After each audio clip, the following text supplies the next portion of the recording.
I'm good to start? Yeah. Hi, good evening. I'm Devika Narayan. Thank you, Sudhir, and the Design Fest and the team at IND for having me here.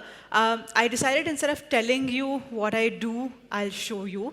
I'm very, very fortunate to live the life that I live. Every day of my life is drastically different from the other, and here are just some of my everydays. On some days, I recreate flower markets. I travel the world, find flower markets, and recreate them for others, down to the last detail of the fabric and the materials, as well as the people you find in a flower market. On other days, I wake up at 5 a.m.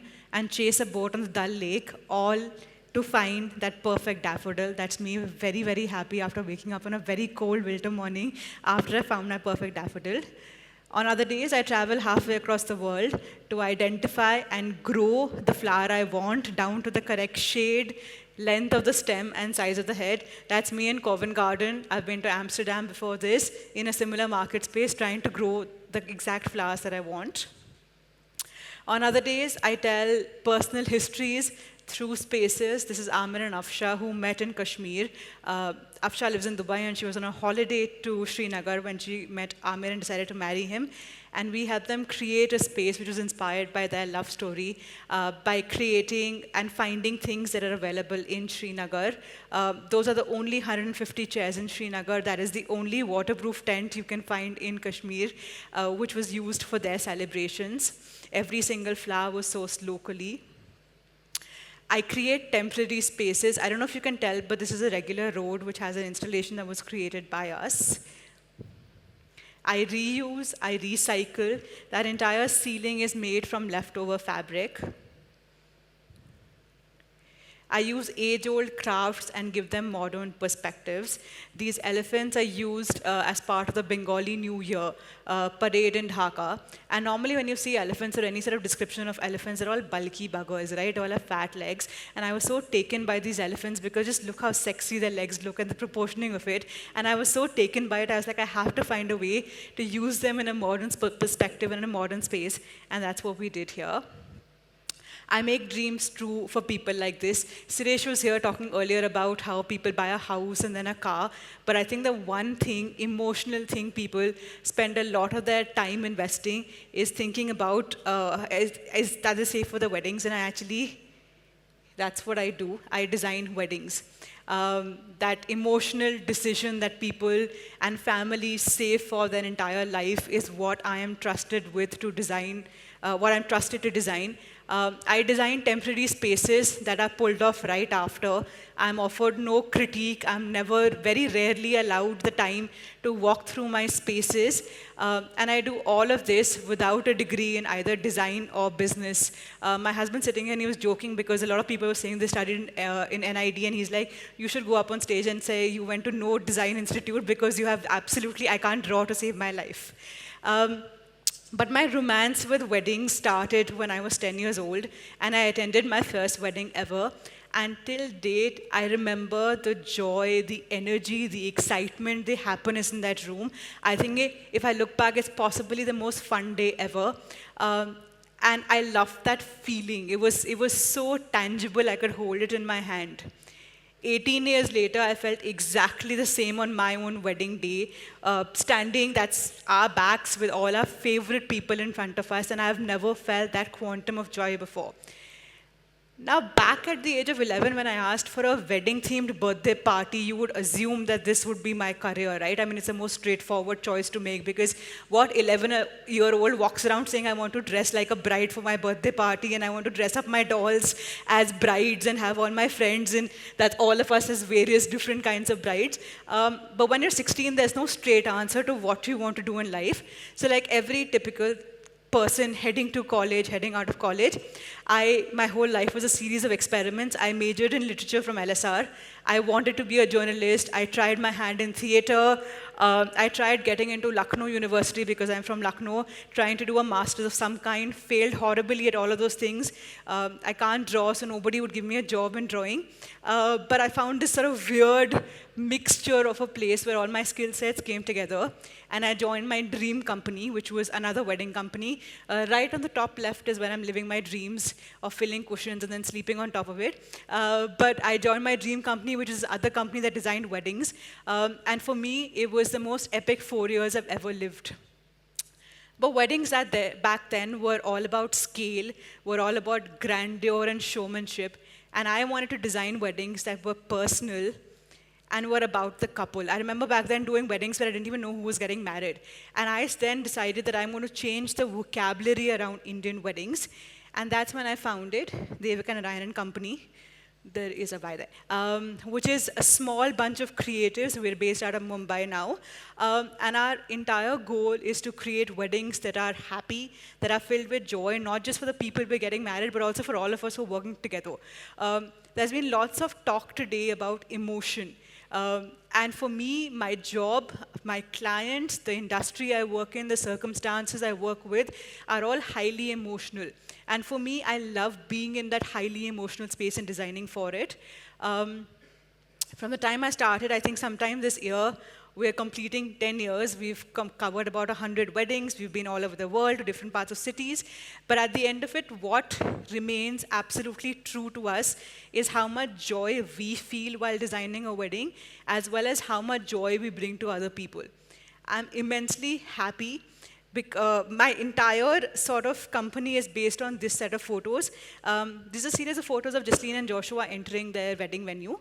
And I'm standing far back at the end of the room, and they're looking at their own decor. And these photos and this sort of sentiment is what I live for.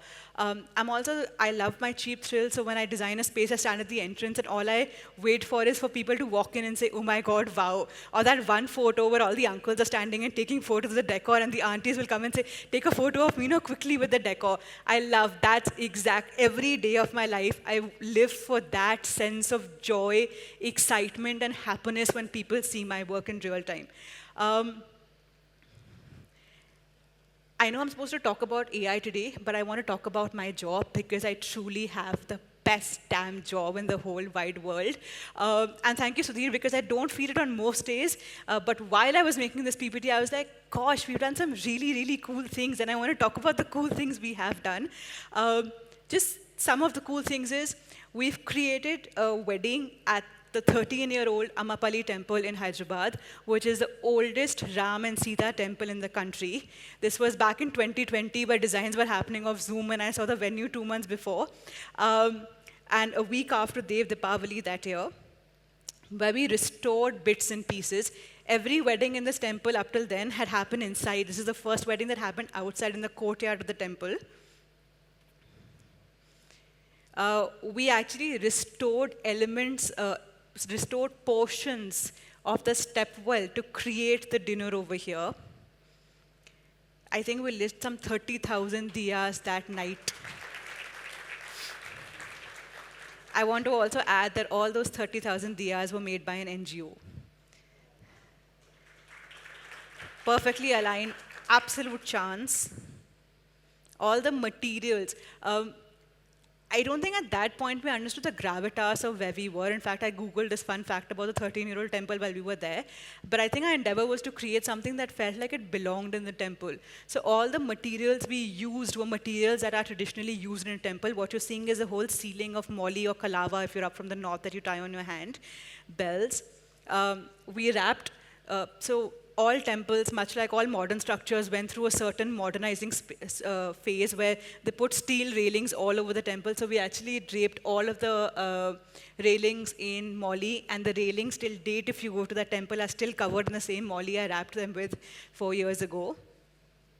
All the fabric was aged to make it look like it belonged in the temple and not something new that's brought on and left over there. All the flowers we used were actual temple flowers, or flowers that you see in a puja thali, only so that we stayed true to the intent. All the trees we brought in were the banana trees, the coconut trees that already were around the landscape of the temple. We hand-painted portions of the temple with the flora and fauna that is found around it to create back screens, portions like this within the temple. Have any of you been to a construction site ever? Please raise your hand. Most construction sites typically have men working, and the only job women have on construction sites is to pick up stones and put them in the other corner. For me, the energy of the female or the Shri is a very important part of Hinduism. So we actually hired 300 women to work on site with us as part of this project, because for me it was very important that if you're going all the way, we go all the way through. So we had 300 women who were hired to make the diyas, light the diyas, and then help us in the making of the things around over here. Remember I showed you that photo of Jasleen earlier? The best compliment I have ever received in my life was from the pujaris at the temple. I was standing on site and one of them was shooting, and I walked up to him to say, this is a private event, you can't shoot. And he's like, and he looked at me and he's like, I was born here. My father was born here. My grandfather was the head pujari. 3 generations of our family have lived here. And my temple, my home, has never looked this beautiful. Please let me take a photo so I remember it for the rest of my life. And no comment on my social media, no quantum of likes that I get, no happy fan will ever beat that feeling for me, because to be able to change the way someone looks at their home has been incredibly cool for me. In March this year, we also created the largest temporary structure in the largest animal rescue and rehab center within the country. Our goal was to be inspired by the animals there, by the landscape over there. I'm sure some of you have seen this wedding on social media, but I'm okay if you haven't also, because this is way cooler than what was on social media. All the things that you see within these tents were made fully custom within a span of 45 days from the first call of, will you design our wedding, to guests entering into the setup. All the walls are hand-painted with the flora and fauna around in the temple. This is just a building of a motif in our office to being hand-painted and then being installed in the physical space. I was discussing this morning with somebody how typically animals in art are always represented as being hunting, or providing entertainment to human beings.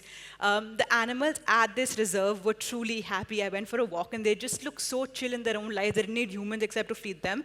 And I wanted to capture that sentiment.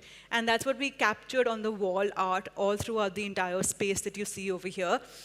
From the lion sleeping, to playing with his red ball, to monkeys just messing around, to white peacocks, which apparently are different from albino peacocks that I didn't know till I started working on this project. Just bits and pieces from the lunch.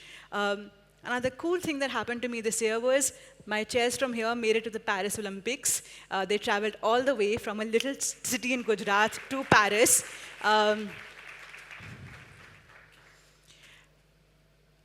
In 2019, we designed an entire wedding inspired by a village, by the way the people lived over there, obviously working with them to create this place.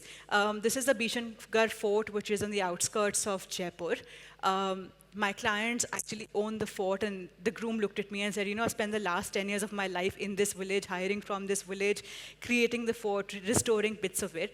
And we decided to actually spend time in that village, see what their arts and crafts were. A lot of Jaipur, much like the rest of Jaipur, they create these beautiful structures over there, which they print and dye and then hang fabric to dye from. So just bits of research that we had about the village, we translated into interesting patterns that became motifs. This is our office in Bombay. That became motifs. We used all the artisans from the village to create things for us. This is the history. This is literally the pattern you saw in office being made into a block. Somebody cutting into the block, all within 100 kilometers of our venue, block printing it, and for all of it becoming cushions and patterns within our entire space. Those structures you saw of us dyeing fabrics. Sorry, I'm going to quickly go into the bajra first. We were driving by the village, and you know how they cut bajra and dry it. We actually used all the bajra they grew that season to create floral installations, which still exist in those spots, in these positions when you go back to Bishangarh. They continue to use them as decorations for all over the years. And those huge installations that we saw of them drying fabrics, we recreated. We used 9,000 meters of fabric to create this installation above desert over here. And after this, the coolest call I've ever got. So we thought we'll use a lot of this fabric to make uniforms for the kids in the village. But obviously, 9,000 meters of fabric is a lot of fabric. The coolest call I got in the first lockdown was, Devika, we're still using a fabric. We've made masks for everybody. Everybody in our village. And COVID has not hit our village because we've made masks for them. And we still have fabric over for about a generation or two after that. But just being able to create and use the things that we do. This is the fort at night and our installation at night. Just bits and pieces of the things we make and how they stand against the existing architecture over there. Of course, because this was our wedding was an ode to the village, we actually decorated the whole village with kandeels, with streamers. Everybody sort of came together. Just sort of side notes, everybody in the village was employed in some form or the other to become a part of our celebration, whether they grew food, grew flowers, helped in the catering, different aspects of it. But the idea was to celebrate the whole little village of Bishangarh as part of our own wedding. In other cool things I've done, I have designed a wedding at Sir Arthur Conan Doyle's house in Portugal. And I was so kicked. For those of you who don't know this, he wrote Sherlock Holmes, and I was so kicked about designing a wedding over there. My brief was rather simple, which I met. He has a large greenhouse there. We want to host a reception dinner there, which I did. We had a beautiful, stunning reception dinner there. But the fact that I was standing in the house of someone who wrote Sherlock Holmes, and he actually wrote a couple of those books in this house of his, I couldn't get over. And I was like, we have to have this whole evening pan out as a sort of a whodunit or a mystery night. So while everybody thought they were coming to a regular reception, they all got handed one envelope which had hints and clues, which defined the rest of the evening from their seating chart of where they were sitting, to what they were eating, to their speeches. These are just codes that led them to their table numbers, which you can see written in code in the middle, to their little seating chart, to their menus at the end. And I got the bride and groom to also, of course, give code names to everybody, but also write secret letters to everybody who came for the event. So it was literally the unraveling of a classic mystery night. All the coasters on the bar were made of red acrylic. And for those of you who've seen Mr. India, know that if you see things with a red glass, they look different. So we played around with the menu, which was written in code, so people could read what was written on the menu. All in all, my murder mystery night finished on an epic party at the end, which is also what we aim to do. But I cannot tell you how stoked I was to just be in his house, designing some form of a modern mystery evening for us. We had Harsha this morning talking about cardboard, and I'm going to find him later, because one of the cool things I enjoy doing a lot is playing around with materials. Most structures for weddings are made of either metal or ply, and we wanted to experiment. You're seeing this ugly trussing here, and even though I do this for a living, is I put trussing all over. I hate it. So one of the cool things we enjoy doing is playing around with different materials, and our newfound love has been bamboo and creating different sort of things with bamboo. We designed an entire mandap completely with bamboo. This was in Phuket for a bride and groom whose love blossomed during COVID, so we wanted to make a beautiful cave of flowers in an infinity design for them. I can't even remember how much bamboo was used, because literally an entire room of this size was filled with bamboo for us to be able to make this mandap, which was then shred and woven into patterns to create that mandap for us. Just other bits and pieces of us creating this incredibly cool mandap. And then because an obsession always lives on, and from a design perspective, once you start experimenting with something, you want to go forward. We also created this really cool other version of a mandap. It was a short bride and a tall groom, and they were sort of coming together, so we thought we'd bring their story out in their mandap. So we have these two sort of towers filled with flowers that are coming together with the backdrop of the sea. And that's our very cool other bamboo mandap we've done. In very simple terms, I design weddings, but for me, weddings have become a vocabulary to talk about and do the things I want to do.